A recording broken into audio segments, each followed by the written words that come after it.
So thou, O son of man, I have set thee a watchman unto the house of Israel. Therefore, thou shalt hear the word of my mouth, and warn them from me. Have no fellowship with the unfruitful works of darkness, but rather expose them. Coming to you from an undisclosed location in Middle Tennessee and examining current events from a biblical perspective, this is Bible News Radio with your hosts, Randall and Stacy Harp.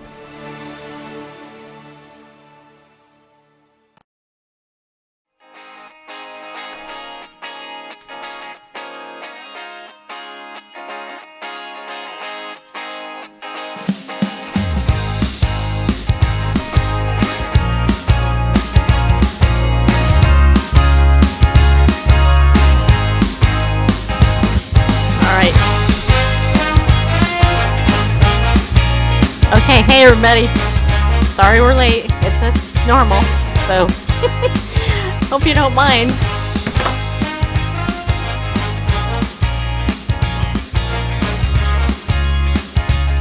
Okay.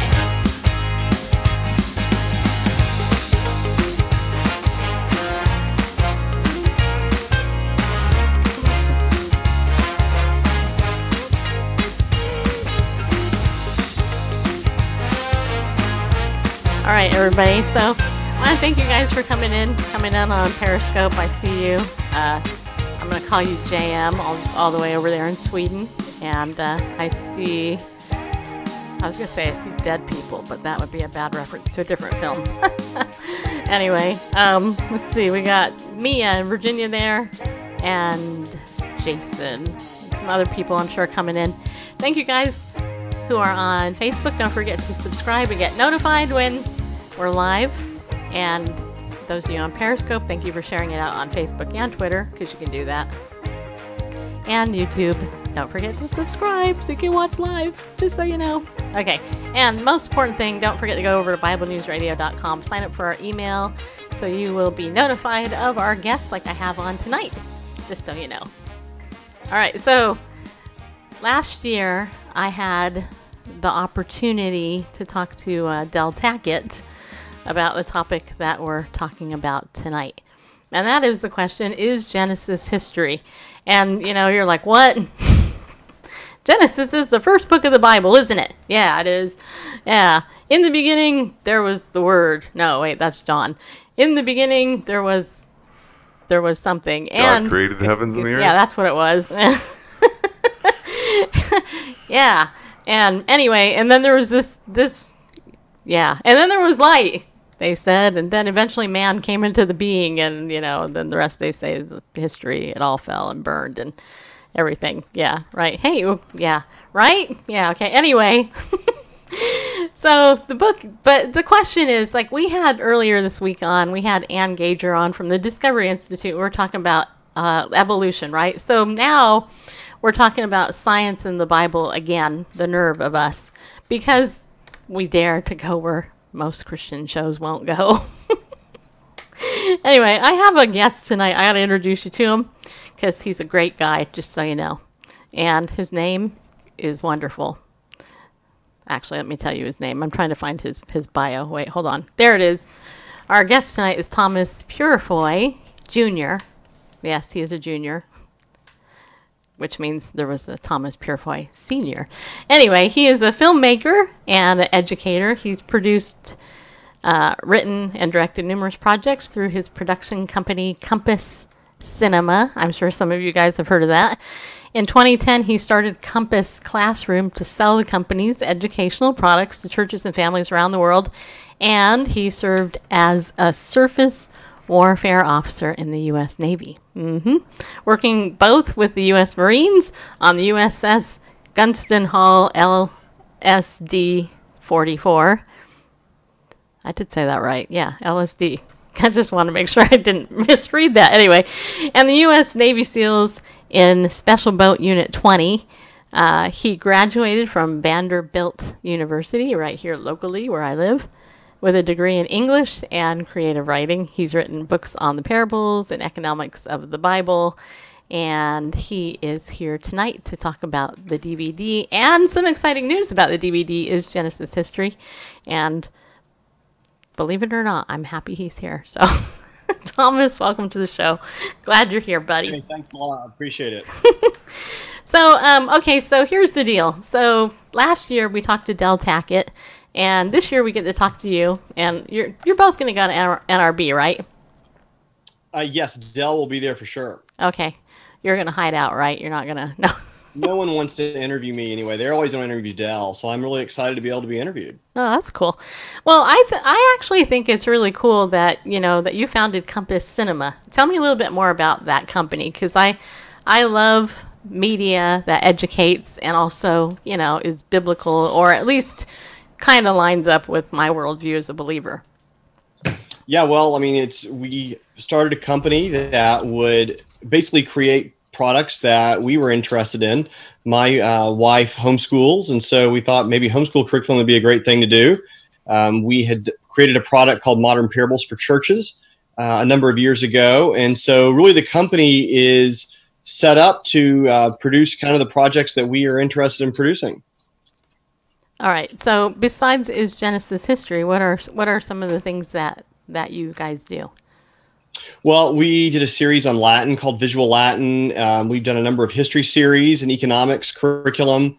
We've done a curriculum on biology recently. So a lot of what we do is just try to find interesting teachers and put them on film. So the hope is that students around the world can enjoy the teaching from the comforts of their own home. Yeah, that's very cool. All right.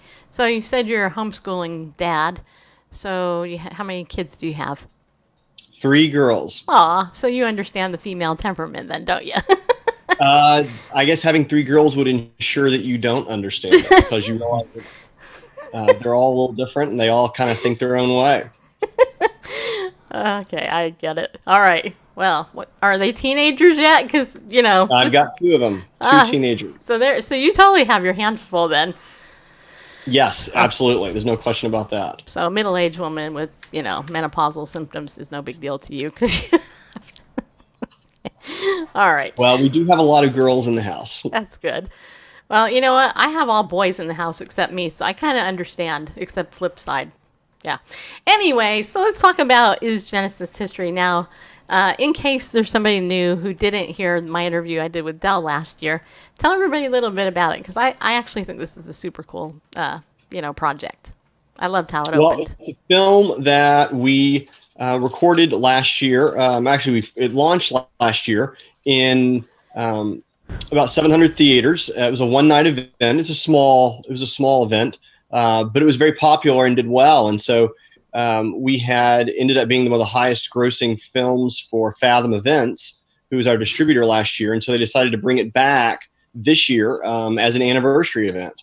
So the film itself, it really just takes sort of a deep dive into interviewing different scientists, folks like geologists and paleontologists and archaeologists and a lot of ologists out there that are all interested in looking at the question of whether Genesis is just a good book of history. And so after about 100 minutes, it's been like drinking from a fire hose for most people, but a lot of people have been exposed to things they might not have ever heard of or thought of before in regard to really material in the world that supports this historicity of Genesis. Yeah. See, I love it because I love Answers in Genesis. It's one of my favorite ministries.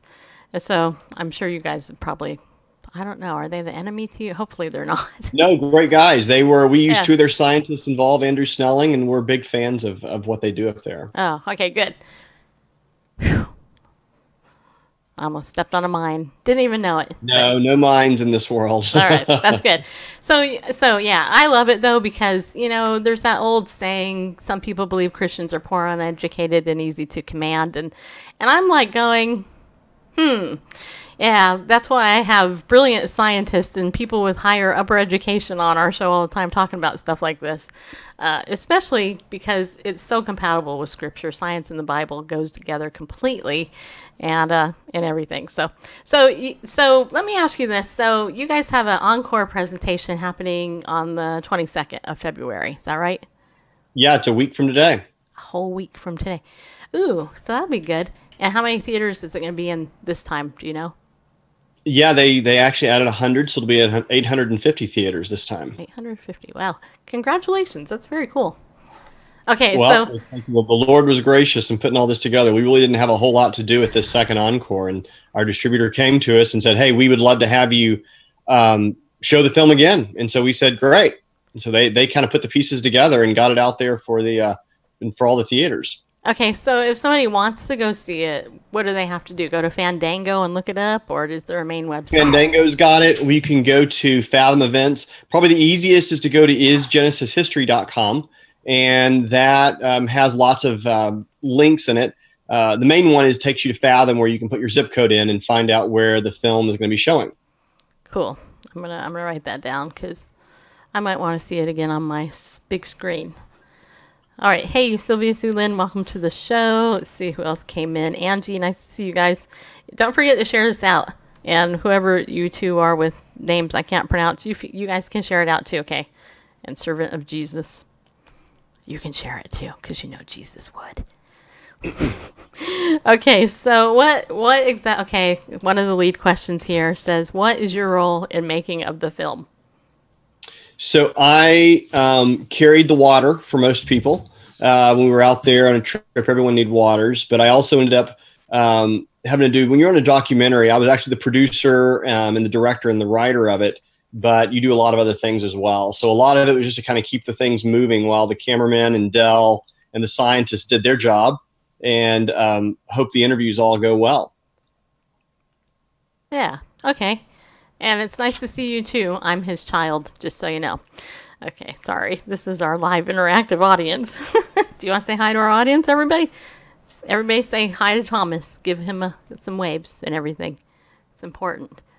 Okay. Try and make him feel loved. You're a warm person. It's good. I mean, it's important that an audience feels loved. Yeah, it's important the guest feels loved. Okay, all right. So the question is then, all right, because, you know, one of the other questions is, and actually, you know what? I'm going to ask this, but I want to ask it with my bias, okay? So the question is, there's a lot of people out there who are like, well, yeah, we were here 5 million years ago or whatever. And there's so many funny things to watch on the History Channel, or as I refer to it as the Revisionist History Channel. You know, whenever it comes on, it's like the Revisionist History Channel because, you know, 15 million years ago, blah, blah, blah happened and blah, blah, blah. And then 20 million years ago, this happened, blah, blah, blah. I'm like, right. How is that possible? I actually personally believe in a literal 6-day creation. And I believe in a 24-hour literal 6-day creation, period.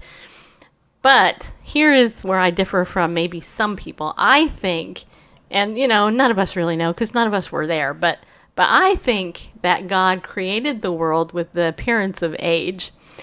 And the reason I say this is because Adam and Eve were created as adults. They weren't created as babies.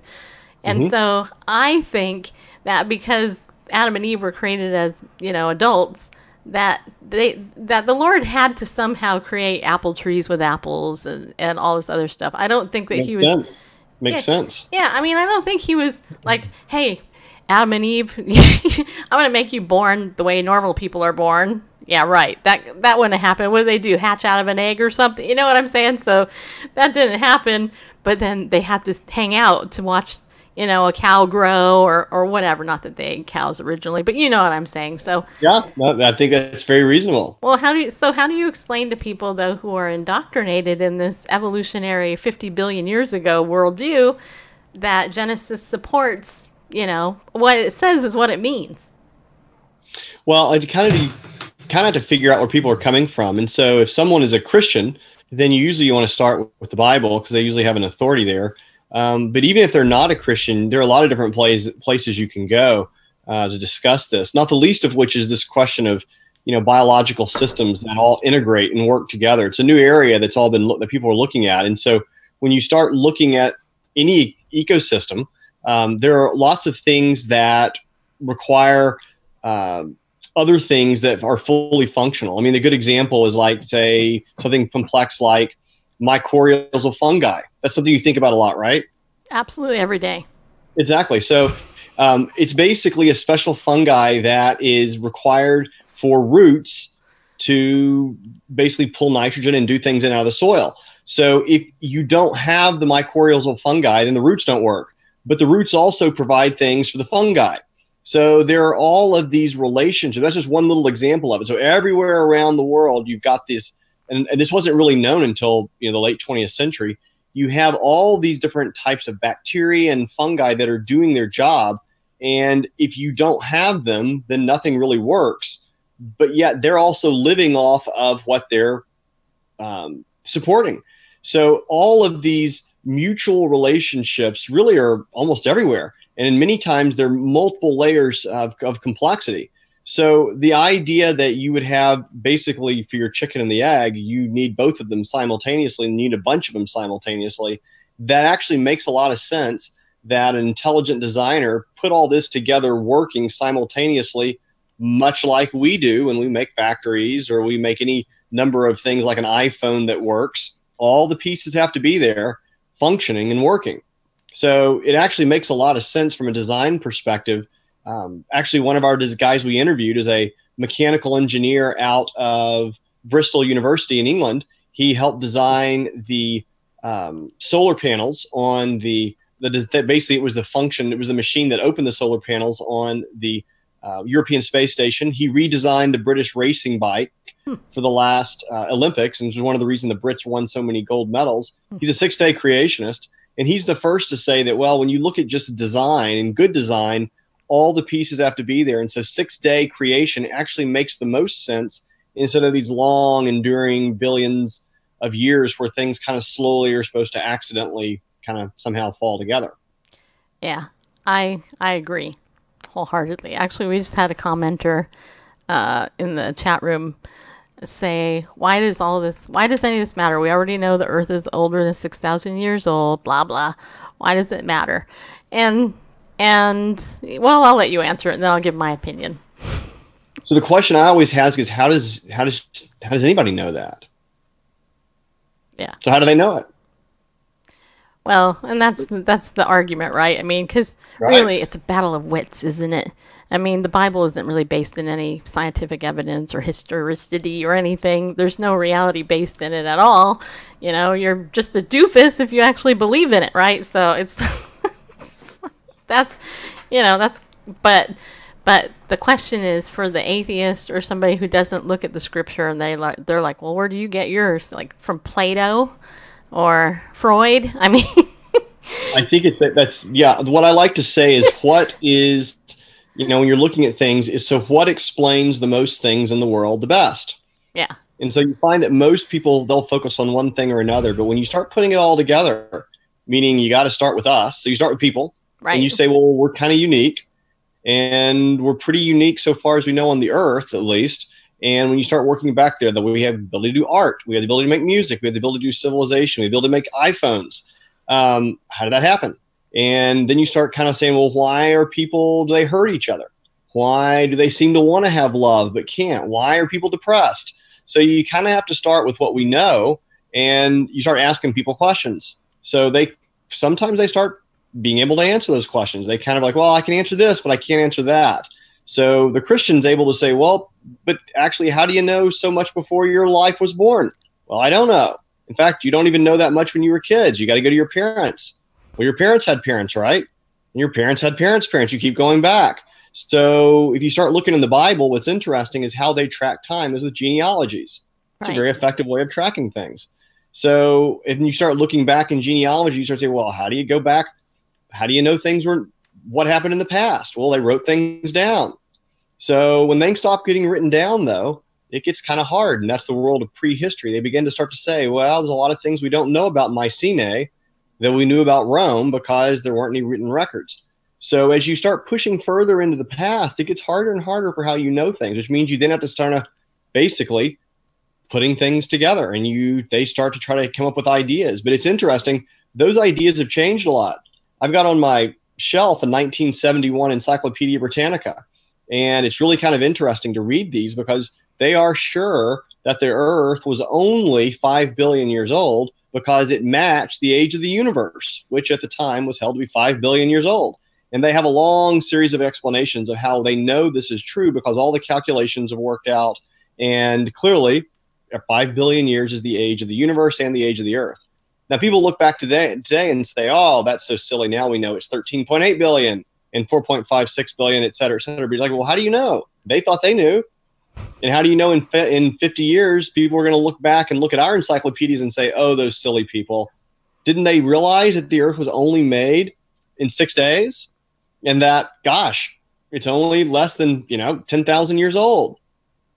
Well, so I guess the point is that how people know things, you start pushing things back on them, and they really don't know what they say they think they know. That's true. One of my favorite things to say to somebody, and, maybe it's my snarky way of looking at the world, or my little Jewishness that I have in me. But when people come and they'll say something, right, they'll make a point of saying that, like, God doesn't exist, just as an example. And so I'll say, well, how do you know? Well, he doesn't exist. There's no proof, really. And then I'll say, well, you don't exist. And they'll say, well, how do you know? And I say, well, I know you don't exist. Prove to me you exist. Go ahead. Talking to them. And I've never had somebody that I've actually said that to actually prove to me that they existed. And my point is that they could prove to me all day long that they existed, even though I'm currently talking to them. And that would maybe presuppose that they actually truly did exist. But in my mind, they don't exist. It doesn't matter what they say. So it really goes back to logic. And if you use that type of stupid logic on somebody who uses stupid logic like that, they get mad at you. The other issue is morality, right? And love. I had an atheist tell me one time that God didn't exist and blah, blah. And I said, really? So what do you believe in? Well, I believe in love. I said, really? You believe in love? And they're like, yeah, I believe in love. I said, you do know the Bible says God is love. So if you actually believe in love, you believe in God. He didn't know what to say. Exactly. He didn't know what to say, because it was like, well, where does love come from if it doesn't come from God? If he doesn't exist, love doesn't exist, by his very definition of what he believed in. So, no, you're right. It's very true. A lot of folks aren't quite sure. If you kind of push them a little bit, they're not quite sure why they think what they think. Yeah. Well, I love this. I truly do love the topic. And you guys have extra film footage in the DVD, right? If people buy it. Yes, we have. So ended up, there were so many interview hours that we had.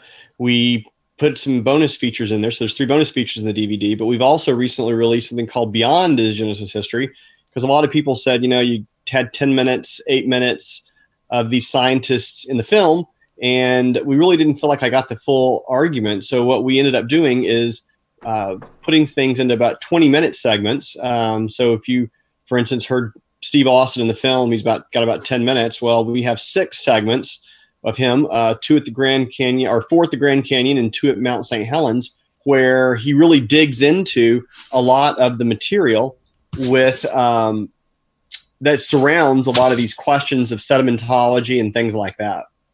Yeah. Well, and speaking of Mount St. Helens, if I'm recalling correctly, the film where Dell is talking at the beginning, he's actually there. Yes, right? He was at Mount St. Helens. And making the argument that about the foliage that's grown within, I forgot how long a period it was, but evolutionist types would say it would have taken billions of years to do that or something, or thousands of years, and it took something like a month or something, or a couple of, I don't remember, but... Yeah, no, that's right. It's basically over the past 30 years or so, what we've seen is, 35, I guess. So 1980, you've seen all of these layers of sediment that have filled in. And in many cases, then you've got, you can go down and see it. We went through and hiked down there. You've got all of these grasses and plants that are regrowing, and animals, they're elk that are down there. And so there are huge sections of it that you'd be real surprised to know that it literally didn't exist. Steve often calls it the Earth's newest landscape, but literally, there's hundreds of feet that did not exist 35 years ago, but you would never know it unless someone told you that. Yeah. So what for you was one of the most exciting things that you discovered when you're putting this together? I think one of the things that really fascinated me was, I mean, the soft tissue in dinosaur was really interesting, that this was something that was actually discovered by Mary Schweitzer. I mean, she was not a creationist, Christian, but not a creationist. And I think that what was kind of fascinating with this is that tissue had been around. And actually, when you start looking back in the records of paleontologists, other folks had seen stuff like this, but they had not really known what it was, or even really, to be quite honest, as Mary Schweitzer says, the paradigm of things being 65 million years old kept people from thinking that it was actually tissue. So it's a curious way that even though it was there, even though all these very brilliant and smart people saw it, they in a sense didn't see it. And so the fact that she discovered it is kind of a curious thing. She discovered something that was already there. And the reason no one saw it is because no one thought it was possible. So once then that she did find it and other people began to see it, they then had to work through this question of what possibility is, because they knew, and that's that question of knowledge, they knew that it was impossible for it to last that long. So then once it did, they had to change basically most of what they said, because in many cases they weren't going to change the age, because they got that through radioisotope dating, and they know that radioisotope dating is that old. So they're going to change how long soft tissue lasts, which curiously, we have far more experience with how long soft tissue lasts, because forensics and medicine uses soft tissue all the time. And yet, because if they change the dates of 65 million years, that would totally disrupt so many other areas of science. They chose to therefore change what they knew about what was obvious that they already knew. So those are really interesting philosophical and intellectual questions, when people can actually change what seems to be very obvious, their view on it, because they don't want to change what is not very obvious, which is radioisotope decay. So anyway, that's a really interesting story when you dig into it and you start reading what people are saying about it, because you realize how powerful the paradigm is of an old and enduring Earth. Because if time goes away, then evolution has to go away. And so they knew they couldn't give up time and evolution, because just think about this. Trillions of dollars of educational establishment is based on this. Huge economic reasons. All these universities, all these books, all these schools all around the world are all absolutely sure that this is the right way to look at the world. And so if you undo that, you've got, billions of dollars of grants and trillions of dollars of research fund and all this science buildings that just go away. And so that's too much money. So let's change how we know soft tissue, how long it can last. And that's what they did. Yeah, it's so interesting to me that you should say this, because I heard a presentation this morning that I want to tell you about. AZ Realtor, you can learn about this. Our guest here is Thomas Purifoy. He is actually the founder of CompassCinema.com, but you can go to isgenesishistory.com. You can learn more about the DVD movie that we're talking about. But anyway, in this presentation that I watched just today from a guy who is basically a social psychology expert, one of the things that he was talking about, and it actually fits perfectly with what you just said, is that in the, let's say, in the 1800s, there was a lot of women having babies who would die. They were dying. But when they were dying when they were being delivered by male doctors. But when the babies were being delivered by midwives, the babies didn't die. And they figured out brilliantly that the difference was that the midwives washed their hands and the doctors during that time didn't. And so there was this bias that if you go ahead and they basically refused to wash their hands because, it couldn't be that.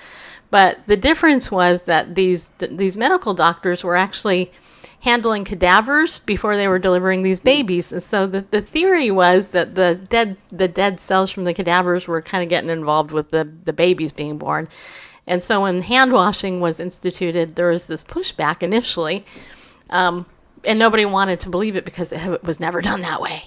But then they started to incorporate it, and lo and behold, babies started to live, after the doctors began to do the hands. And anyway, the whole point of the presentation that I was listening to was that in order to change people's set belief about something, instead of appealing to their reason, you have to appeal to their emotion first, right? Sure. Because if you can win their heart over, then you can win their mind, so to speak.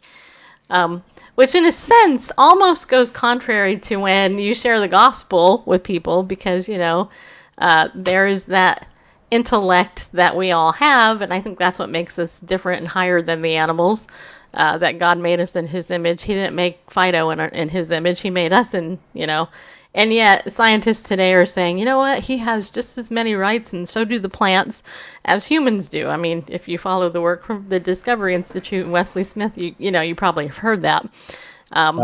So yeah, I mean, and people are always saying, hey, you know what if we discovered that Jesus really didn't rise from the dead? Then, the world would be changed forever, And I'm just like, you know what? It's just like what you were saying. Yeah, what if? Well, what if you discover the world isn't as old as everyone thinks it is? Yeah. It would change a lot. Or what if you discover that there actually was a global flood? Yeah. That would change a lot. Right. So it's a lot of different views out there that are based on a view that is assuming things are very, very old. So it kind of lets people, and I would argue, get away with doing more that if there was a global flood, it would probably give people pause that there might be another judgment in the future. Yeah. Well, and that's the thing, we like certain parts of the Bible, but not the other parts because they make us uncomfortable. Right. Anyway. Well, I know we've talked for a half hour, so I'll give you the choice. If you want to continue the conversation, we can, but I got to take a break. So just let me know. I'm okay either way. Well, I've got Italian food there waiting for me in the other room. So I may go finish that up. Okay. I got it for my daughter on the way up there. So that's nice. Back home tonight. These are long days. We've got a lot going on as things come up for our film next week. But I really appreciate. Thank you taking so much time to talk with me tonight.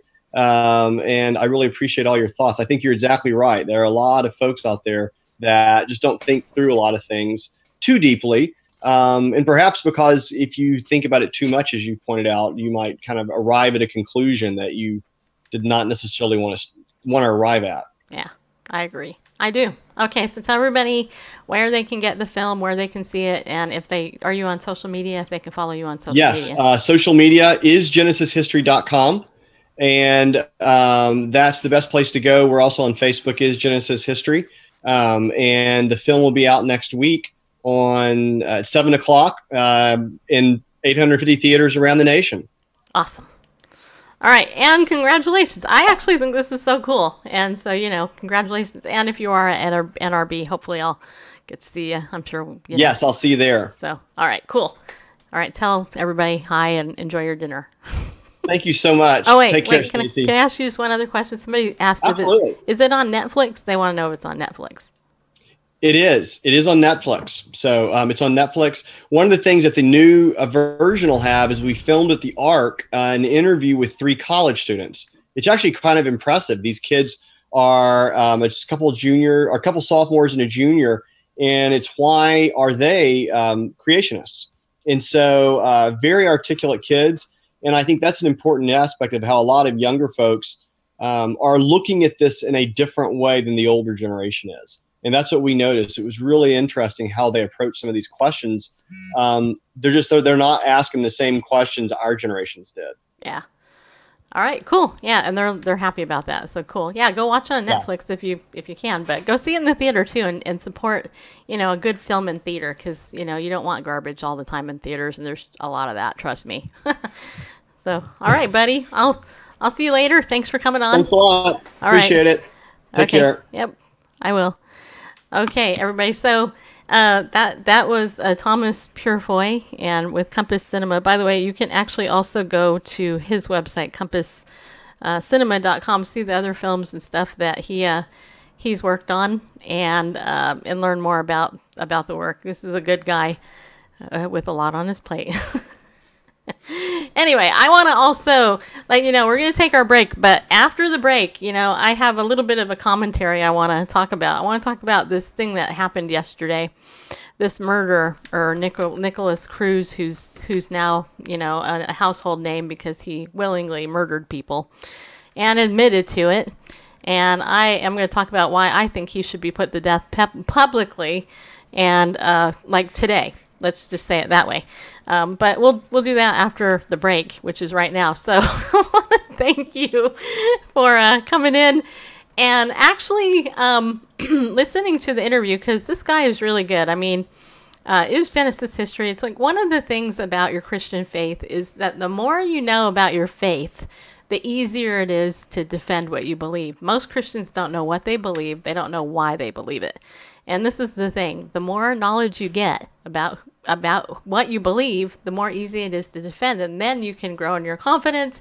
You can learn to be bold, stand up and go with God, knowing that he loves you, but also knowing that you, with just even a little bit of knowledge, more than the average bear, can actually help persuade somebody in the right way. Because I wholeheartedly believe the issue isn't guns. It's the human heart. And I know we talked about this already, but if you go to ariel.org and you actually start to download some of the Bible studies there and get some of the books that we're recommending to you, and you actually read them and listen to the material, you're going to become more confident in your faith. Bottom line. The problem is a lot of people don't want to take the time to do that. But here's something I learned many, many years ago, and that is that the best investment you can make is a book. Honestly. I mean, Dr. Arnold Fruchtenbaum spent 13 years writing a book called Israelology, The Missing Link in Systematic Theology, and it's selling for like $42, and you get a 20% discount if you buy it, right? And honestly, if you read 15 minutes a day of anything, you'll get through it in no time. True story. And you know how many of you waste time watching TV that's junk and it's not doing anything for your soul? You know, read something that challenges you, you know, and makes you think a little bit. And that's the thing. That's why movies, like we just talked about, is really interesting, because it makes people have to think differently than the hogwash that they're being sold, you know, through the regular media, and let's just say the bubblegum stuff often you get in church. I mean, I'm not bagging on church, but I am saying that, hey, if the average person reads at the 5th grade level, and they do, if you read a book written at the 10th grade level, you're going to be a little bit more knowledgeable than the other people out there who are thinking down at this level. You know, that's how you become an influencer, a leader, and you begin to persuade people to think about what they believe and why. And then you can be confident and not ashamed. People will go, I never knew that. Or that made me look at it different. You know, it's all about perspective. And ariel.org is a good place to go. So don't forget, you can get 20% off anything there. And also, Camp Shoshana is coming up, and you want to learn more about that by also going to ariel.org and download the pamphlet that they have there. And if you're in the New York area during the summer, then you can go ahead and you can sign up and learn more about the School of Messianic Jewish Studies. Which, by the way, honestly, if I had the money and all that, I would definitely go. I'd be there, and I'd be live streaming. I'd be getting, hey, everybody, you know what I learned today from Dr. Arnold? Or Model Balston, he's going to be back on our show in a couple of days. Next week, actually. Talking about Purim, which is basically centered around the book of Esther, if you know your Old Testament history. So this is going to be good. Hold on a second.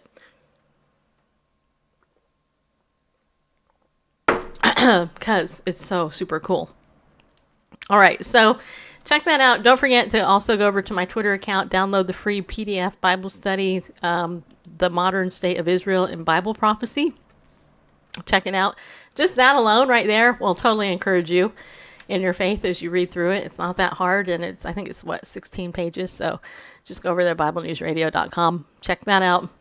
Also, if you like what we do, and you want to support our show, become a pillar of the community, then you can donate over at BibleNewsRadio.com/give.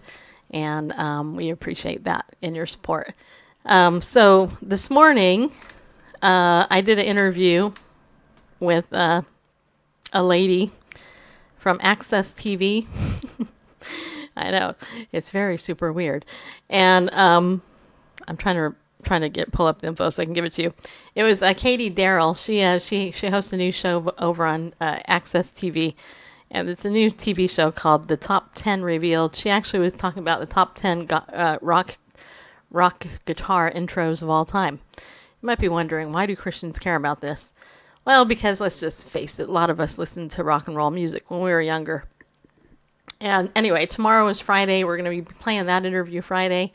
If you're a pillar that's already in our pillar group, you can listen to it. It was actually pretty interesting, I think. But anyway, I want to find out from those of you who are in the chat room, how many of you saw the video of the woman on CNN who was yelling at Donald Trump and telling him that he needs to do something about making kids safe in schools? I'm just curious if those of you who are in here. World Bank, give Bible News Radio the funding. Yeah. You didn't see it? Okay. I don't have it. I don't have the time to do it. But what I'll do is I'll put it in my email for tomorrow. I'll link to the video so you guys can watch it, because it's heartbreaking, right? And I have to tell you that unless Randall wants to bring it up, but it's like 6 minutes long. But I'm just going to tell you basically what happened. So CNN, when they were on the ground yesterday, they were interviewing people left and right about what was going on down there in Florida. And they interviewed the mother of a 14-year-old girl who was murdered by this guy, right? I mean, just shot in cold blood, just murdered, right? This is Valentine's Day. She's never gonna see her daughter again. She's dead. In fact, she was talking about how she's had to make funeral arrangements, you know. And she was clearly upset, as any normal individual would be, and yelling basically that Donald Trump needed to do something. We need to make our schools safe. We need this, we need that, blah, blah. And gun control is an issue, etc. And this is a big hot debate. Last night I told you that whenever any of this stuff happens, they ignore the ideology generally of the person. Usually it's tied to Islam, and or they bring up gun control or mental illness. And they did this in this clip that I'll email you guys later. But here's the thing that really bugs me about it. Number one, so I was at Walmart today getting dog food to make dog food for my dogs. And I ran into one of my friends I play pickleball with. Her and her daughter were there.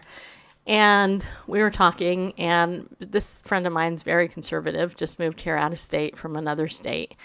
And she was telling me that the local schools are shutting down this next coming week on Monday. And I said, why? Because of the flu outbreak? Because there's this big flu outbreak. And she said, no, because of what happened yesterday in Florida. They're going to be doing training, special training for teachers to help teachers know how to react in a crisis.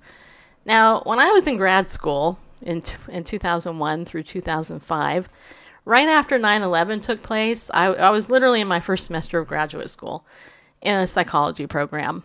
Right after 9/11 took place, September 11th happened, boom. September 12th, my graduate program was giving us PTSD training and literally just teaching us all this on-the-spot trauma counseling training and all that. Everybody in our program had to go through it, and we were instantly being trained in it. Well, here it is 15, 16, 17 years later, right? And well, it's about 13 years later since I graduated. And I'm here in a Bible Belt city, in the middle of a Bible Belt, right? The city I live in is not even 50,000 people. It's a little city. And we are shutting down the schools so that teachers can get active training, shooter training and stuff, so that they can protect kids here in Middle Tennessee in the Bible Belt, right? And if you don't think this stuff happens in the Bible Belt in little cities, I'm going to already tell you, there was a gun threat about a year ago. Some kid came into a school locally and tried to do something. It was all over our local Facebook and all this other stuff. So it's not unusual, right? But what really gets to me is that Number one, the victims are usually ignored, except for maybe their names are in the paper for a day or two. We don't really know anything about them. Number two, the actual shooter and killer, he's made to be some victim some way. And always, oh, he's a victim of whatever. He's a victim. He was bullied. He was this. He has a mental illness, blah, blah, blah, blah, blah. Well, I'm here to say this, and you can like it or you can leave it. I don't really care, but I'm going to say it because I think more people need to say it. Maybe it's because I'm middle-aged and I really don't care at this point. Nicholas Cruz is evil. He's a pawn of Satan. Let's just say it that way. He confessed to these murders that he did. They were premeditated. After he did it, the guy went to Subway and got something to eat, people. Now, I don't know how the hell anybody in their right mind could go shoot people and then go eat right afterwards. He gets caught, basically says, yeah, it was me. They bring him in, they interrogate him, he confesses it, right? And now he goes before a judge, somber, on suicide watch, blah, blah. Who gives a crap, okay? This is what needs to be done in America. It's not about gun control. What needs to be enforced in this country, in my opinion, is legislators need to get off their butts and they need to enforce the death penalty, period. This guy should be put to death today. We shouldn't be waiting till tomorrow. We shouldn't be analyzing his friggin' past. We shouldn't care about any of it. If you want justice, he should be hung now, today, gone, or shot. Or however they do it, right? Because when you kill a killer in front of everybody, that deters killers from killing people. And, you know, I'm just going to say, maybe that's old-fashioned, right? Maybe back in the olden days they did that, but we're so civilized today we don't do it. But I'm just going to say, look, this guy isn't mentally ill. He's a psychopath or sociopath. He has no conscience. He doesn't give a damn. He was a white supremacist, follower of Islam, and had problems and didn't want to get the help he needed, okay? He isn't a boy. He's 19 years old, thereby classified as an adult, and he should be killed right now, in my opinion. And it is my opinion, and you can take it or leave it. But the problem is, what's going to happen is the media, they're going to go ahead, they're going to, you know, coddle him. We're going to analyze him, his background. He was bullied. He was this. Who cares? I don't care, right? You know what we need to care about? We need to care about the 17 families that lost their children and some of those adults and all of the people that have been impacted. You do realize now these people who were killed, they had siblings, they had parents, they had grandparents, etc. And those people need to be cared about more than the guy that killed them. You know what I mean? We need to rid the world of the evildoers. And if you don't think it's biblical, let me just say this. In the Old Testament, this is exactly what they did. They didn't do it by hanging. They stoned them. You know what? You kill somebody, guess what? They're dead. And this guy, you know, this guy admitted it. So there's no like, we have to figure out if he did it. He did it. He confessed to it. Who cares? You know? I mean, let's look at this logically. If it was Judas of Iscariot who did it, you know, I mean, he willingly hung himself, right? But do you think Jesus would have said, you know, we need to go and analyze Judas of Iscariot's background, right? We need to figure out where he went wrong, where he first learned to steal, first of all. You know, give me a break. It's ridiculous. And all this stupid ridiculousness, I actually haven't read that book, but I've actually heard about it. And there's actually a new book out about Judas and the lessons that we can learn about him. And I might be booking the author of it on our show. It's actually the same book because I just got a press release about it a couple days ago. But, you know, here's the thing. We need to knock it off as a society. And look, if you want to talk about enforcing laws, the death penalty should be enforced, in my opinion. Now, and I only say this I only support the death penalty where we know it was the guy that did it, right? I'm not saying anybody that commits a crime or they do stuff, they should actually, you know, be put to death. What I'm saying is if we know they did it, they confessed to it, the DNA evidence proves they did it, they should be put to death, and they shouldn't be in prison for 20 years while we decide to put them in the electric chair and pull the buzzer, okay? I'm just saying. You know, well, what about if it would take him 20 years to repent and come to Christ? Well, you know what? He needs to make a decision sooner if he wants to come to the Lord, okay? I mean, that would be grace, in my opinion. If he knows he's getting put to death tomorrow, then he has time to think about whether or not he wants to come to Christ or not. You know, there is some grace there, but it's ridiculous to me that we're having the same friggin' argument over and over again about gun control when that's not the issue. By the way, this guy happened to buy the gun legally, just so you know. He bought it legally, you know? And so there was nothing criminal that he did. But clearly he was unstable and he never got the help he needed or wanted because he didn't want it. You know, instead, he decided to go kill people. We live in America. There's churches everywhere. Yeah, well, there is. Well, you're right, Sherry. Yeah. You know, I don't know, Randall. I shared my opinion. It's probably not popular. But, you know, I think it's an opinion that needs to be enforced. And, you know, people always whine that there's no justice. I think we need justice. Why have a death penalty on the books if we're never going to enforce it until 50 years later? It's ridiculous. I agree with that part. I mean, we don't want to bypass a court of law because that sets a precedent that, you know, that some things don't need a trial by jury or trial at all. Hey, we've got somebody confessing to the crime, some witnesses, let's be done with it. Then somebody else can come along, you know, with any kind of, you know, forced confession or a false confession, something signed that you didn't sign, and some people claiming to be witnesses. You know, that's why we have I'm saying do it by the book. Well, yeah. But I'm saying enforce it fast instead of this 20 years later thing. Sure, there still needs to be trial by jury. When you say kill him today, I disagree with you there. We differ on that. There still needs to be a trial by jury. But then once found guilty and a death sentence is passed down, this whole idea of, well, then, you know, 20 years of appeals and whatever, and trying to get the sentence reduced. Well, he admitted because to of it. This, well, right, and that's okay. Right. But yeah, he confessed to it. He admitted to it, and to do that in a court of law and a trial by jury to confirm the guilt by 2 or 3 witnesses, you know, everything is established. You know, and something will hold up in a court of law.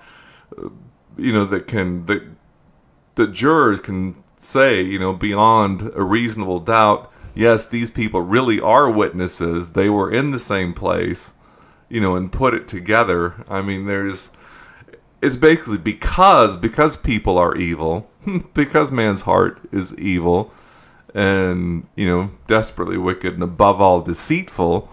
I mean, that's the reason we have a trial by jury. It's because we can't trust people who give witness, bear false witness, people who say that, or even law enforcement people to say, oh yeah, he confessed to it or whatever. And, you know, it does take examination to make sure people are on the up and up, and that usually is discovered in a court of law. Yes, there are times that things go wrong, and, you know, there's a whole Innocence Project, stuff like that. Mistakes are made, indeed, but I think for the most part... But they're not... Okay, the Innocent Project, though, that's not a mass shooting here. No. That was caught on video, and the guy confessed to. So that's what I'm talking about. Yeah, I know. But I'm just saying that even with video evidence and all, it still needs to go to a court of law and a trial by jury. Otherwise, we're setting a precedent for... you know, on the spot execution, and, you know, without verification, without a jury of your peers to confirm. Okay. And I agree. That should be the case. But here's what's going to happen. Once a judge passes down a sentence, that sentence should be carried out swiftly. And that's basically what I'm trying to convey. Exactly. I think I conveyed it poorly, but But that is the other issue that the media ain't talking about. All they're talking about is mental illness, because they're going to blame it on that. Let's just say it this way. Twinkie defense. Yeah, some people are just flat out evil. He's not in his right mind. Like you said, nobody in his right mind would go murder a bunch of people and then go out to Subway for a sandwich. Yeah. The whole That's what he did. Yeah, I know. The whole insanity defense. Well, yeah, you're insane. That's why you're dangerous. Yeah. It's like, that's not news. Oh, I'm insane, therefore I'm forgiven. You know, then I get a get out of jail free card. Layla is saying we should worry more about saving his soul than condemning him. I agree. You know what? That is true, and that is part of my point. Though. Right. And which you're not seeing it because you're hearing it differently than I'm conveying it. Here's the thing: this guy has a chance to repent anytime he wants, right? But what I'm saying is we shouldn't be forgetting the victim, and we shouldn't be making this conversation strictly about banning guns. His heart needs to be changed, and if he's told he's going to die because he committed 17 murders willingly in a day or two, then he'll have an opportunity. They'll send in somebody who's religious, a priest, or whoever it is he wants, and they will talk to him. That's how it works, right? And then off with your head or whatever. You know what I'm saying? I just... Yeah, whether the Lord returns tomorrow or you're executed tomorrow, today is the day of salvation. I think we don't know that if we're going to talk about laws that are not enforced, or we have on the books, like we have all these gun laws. You know what? The guy bought the gun legitimately, so they need to just drop that discussion right there. Okay. Number two, if we have the death penalty on the books. And he will get it, hopefully, unless you get some liberal wacko judge who's a nutcase who cans down him 15 million life sentences. That's probably the other thing. Hey, you know what? We should go ahead and hand out 17 life sentences. That will punish him. Yeah, right. That's legitimate. What, is it more worse that he be in prison for 17 life sentences so he'll go mad there? Meanwhile, we're wasting all of our taxpayer dollars on this guy. What, in the hopes that he'll repent someday, like what Charlie Manson has? I mean, seriously, it's ridiculous. He should be put to death, period. And not in 20 years. It should be within a reasonably short amount of time, because that would be justice, not this baloney that, you know, everybody else is to blame and it's blah, blah. It's this. It's like we need to focus on the people that do the crime, and they should do the time and die if they kill people, in my opinion. That's my opinion. Jesus is a rebel too. Yeah, I know. So there you have it. That's my opinion. And I just get irritated because nobody talks about it. He who is without sin, let him throw the first stone. Yeah, Jesus said that, and he never threw the stone, did he? But he still put in the... You know, he still advocates for justice, and in this case, that would be justice if he was killed as well. So, you know, it's, you know, if we do, people will think twice before going around to killing. Well, see, that's the interesting issue. You know, everybody who's leans and goes, well, I don't know, we should do this. I don't know. Jesus said this, blah blah. And he did that, blah, blah. Really? Well, then why don't we just live by relativism? Because you can do what you want. I can do what I want. You can twist the words of Christ and make him pretend to say something he didn't. And blah, blah, blah. It's like, yeah, okay. Well, if he was opposed so why do we have police officers then? I was going to say, why? We don't need any of this because everybody's good. Don't you know that? If Jesus was opposed to the death penalty, then he was a hypocrite in going to the cross. Yeah. I mean, seriously, because that was a government-instituted death penalty. And not only that, the wages of sin is death, right? Okay, so the Bible says the wages of sin is death, but the free gift of God is eternal life. So this dude sinned willingly. We all know it. He knows it. So he should be put to death. He'll be offered salvation. If he wants to receive it, great. If not, he goes to hell. It's that simple. Maybe that's too, you know... cut and dry, but that's kind of where I stand, and I think more people need to talk about it that way. Yeah, I can say exactly what I want. You don't have to agree with it, but I can say it. I wonder if it was their precious child that killed, what people really think. Well, that's the interesting thing. You know, this mother who was on CNN crying out. I mean, honestly, you know. And here's the thing. I actually know people whose children were actually killed by another person. And God used the mother of that child to minister to that person. And, you know, they repented and came to faith, right? That's not the point. My point is justice has to be served instead of this baloney that we need to ban guns and all this other stuff. If they're going to talk about changing the law, they need to talk about enforcing the death penalty, because the death penalty enforced, where appropriate and when it's valid, will deter people from doing it. And that's the truth. And if, you know, and people don't want to talk about it, but it's true. If everybody had a gun, Archie Bunker said this in an old All in the Family episode. If you're as old as me, you've seen that show. There was an episode there where he was talking about being on an airplane and somebody had a gun, and Archie was all for it. Hey, everybody on this plane should have a gun. Why? Because the solution to hijacking. Yeah, because you know what? If everybody has a gun, who's going to use it? Right? I mean, so this idea of banning guns, it's not the issue here. The issue is holding this murderer accountable for his crime and having him pay with the death penalty where he should die himself. All these other issues they're extra issues. They're all emotive. That's what they are. They're emotive issues. And people need to look at justice and the terms in which justice is. People think justice is one thing when it's something completely different. And we'll probably talk about this more tomorrow on Free for All Friday. So join us tomorrow night at 7 p.m. And we're going to talk more. We're going to play that interview with our guests we taped earlier today. And we'll talk about it more. So here's the thing. Tweet me your opinions and your thoughts on this at Bible News Radio. And we'll talk about it tomorrow some more, or you can email them to me at Bible News Radio and join our email list. And I will definitely put that video in there tomorrow. So if you're on my email list, you'll get the video, you can watch it, and you can weigh in. Also, my question of the week is, how are you making a difference in somebody's life? I want to hear your answer because I want to hear it so I can read it later tomorrow on our show. So thanks for coming in.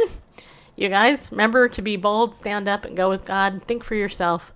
You know, don't let the stupid media tell you how to think, including me. Don't let me tell you how to think. But you know what? Think differently. Think biblically. And, you know, don't be afraid to state your opinion, because this is still America where you can do that for the time being. Okay? All right, I'm done. All right. Why should someone stand up, be bold, and stand up and go with God? I did actually say that already. But why? Oh, because he loves you. All right.